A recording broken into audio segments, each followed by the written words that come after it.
interesting moment, or a couple moments I have here for you from the Finance Committee hearing that was going on.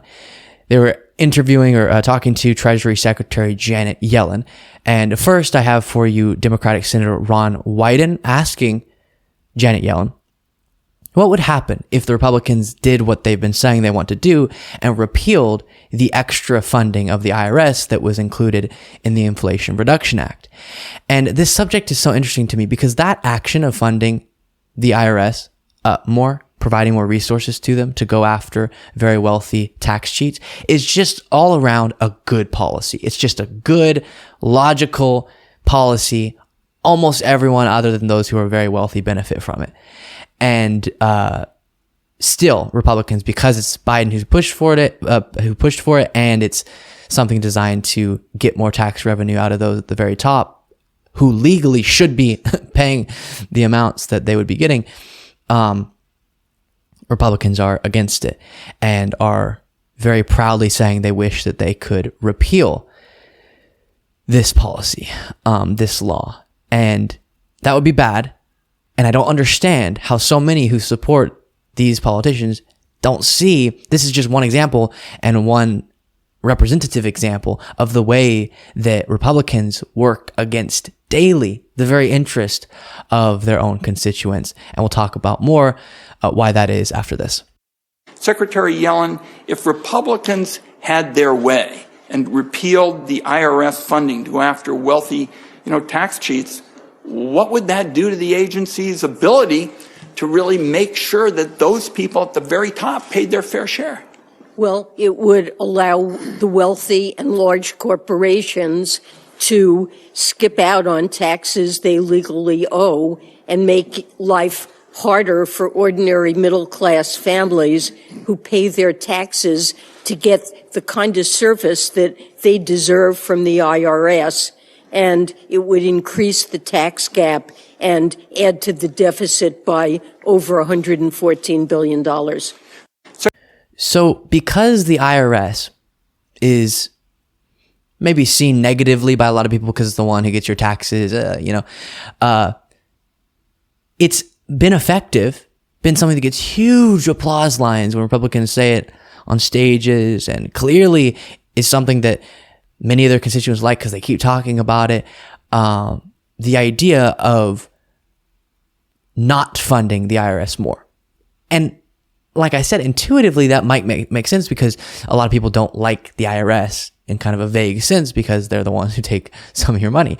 But in reality, this is just a good policy for almost everyone.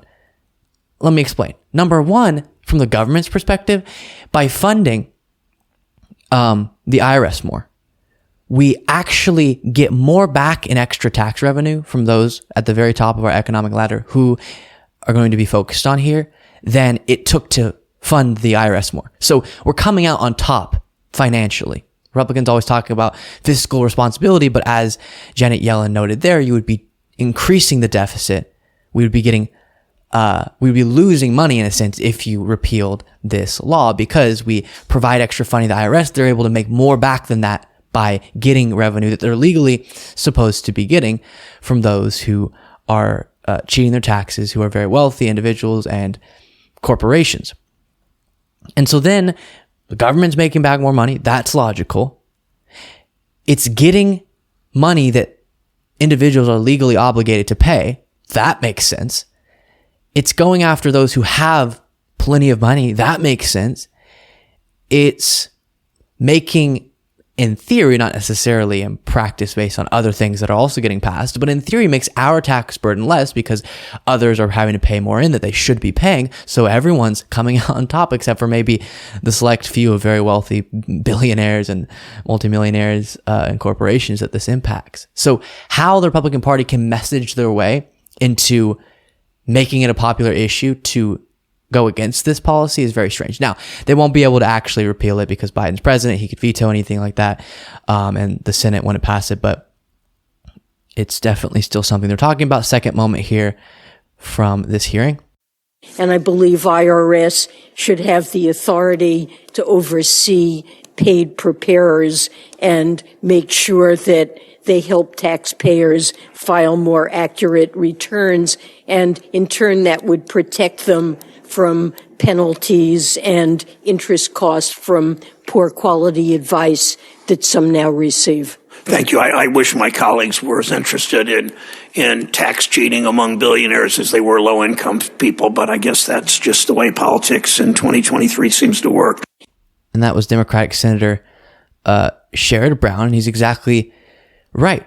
And it's one of the saddest things about covering American politics to see individuals time and time again vote for politicians, support politicians who will turn around and just act completely against the interest of those very same voters, those very same constituents. And how do they do that? How do they push for policy that is not beneficial to their constituents, but still get voted time and time again? It's a more complex conversation than this, but it has to do with politics and branding.